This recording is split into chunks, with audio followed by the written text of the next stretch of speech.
to pull a ton of positives out of this season for them. They finished the year with 5 wins. It was 2 more wins than the year before, so that's a positive, I guess. Odell Beckham Jr. had an up-and-down year, battling both an aging quarterback and an injured quad. Reports today the 49ers would be interested in taking him if the Giants were willing to move him. Nick, should Big Blue listen to trade offers for OBJ? I'm going to say same thing here I said with Antonio Brown, but for different reasons. Of course you should listen. Of course you should listen. Amari Cooper got a first-round pick. Khalil Mack got 2 first-round picks. Odell Beckham Jr., with cost certainty, you know what the contract is, and the signing bonus has been paid. So he actually would be making around on a per-year basis like Sammy Watkins money. Yep. And so it's actually a good contract. Even with the coming off an injury and suffering an injury that cost him last quarter of the season, he received had over 1,000 yards receiving, and at times looked like the best quarterback on the Giants in addition to the best wide receiver on the Giants. Everyone should be interested in Odell, and if you're the Giants, you do have to look at the world through this lens. Eli's probably your quarterback again next year. When Odell signed that extension, he knew it was 1 more year of Eli. He got sick of Eli 3 games into it, and then he sat down next to high out of his mind Lil Wayne and Josina Anderson and aired him out. Like, what version of Odell are you going to get if next year the quarterback room is Kyle Lauletta and Eli Manning, and that the team is once again stuck in this neutral? I don't know. So would I be in a rush to trade him? No. Would I listen to offers? Would 2 first-round picks get the job done?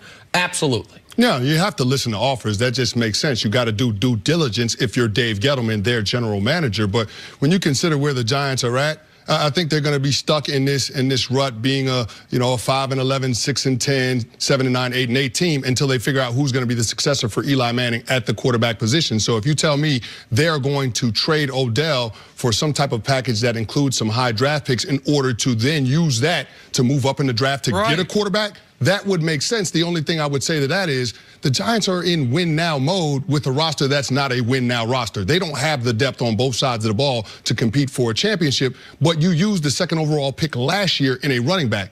And when you draft a running back, as soon as he steps on an NFL field is when his prime is. So you're talking about having Saquon Barkley this productive, 2,000 yards from scrimmage for the next 7 or 8 seasons, and yet you don't know who your quarterback is going to be. So that's why I worry about the Giants getting rid of a playmaker the caliber of Odell when they have Saquon Barkley on that team. You can take full advantage of what Saquon Barkley brings to the table when you have a guy outside the numbers at receiver in Odell Beckham Jr. that dictates fronts and coverages. If you trade him away, all of a sudden life gets a lot harder for Saquon 100%. Barkley.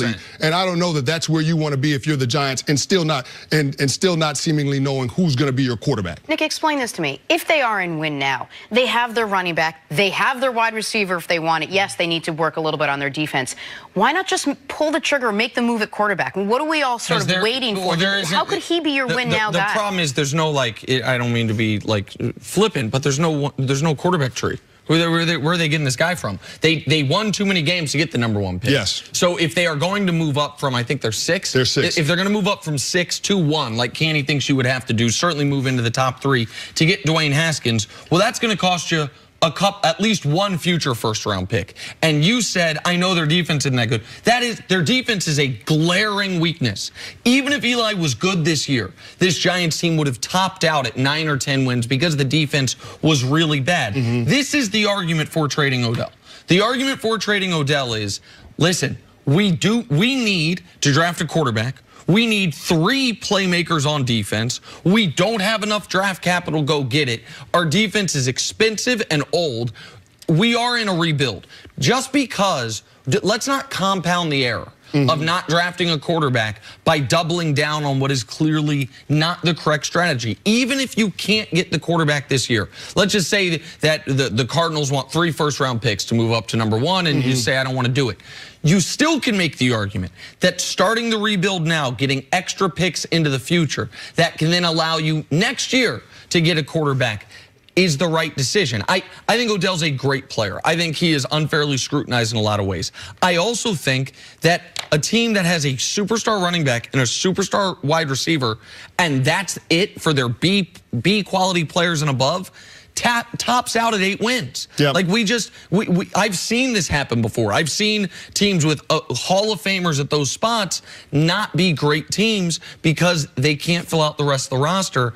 I would listen to it. And if I'm San Francisco, by the way, on the other side of this, it's a huge year for everyone there. For John Lynch, for Kyle Shanahan, for Jimmy Garoppolo.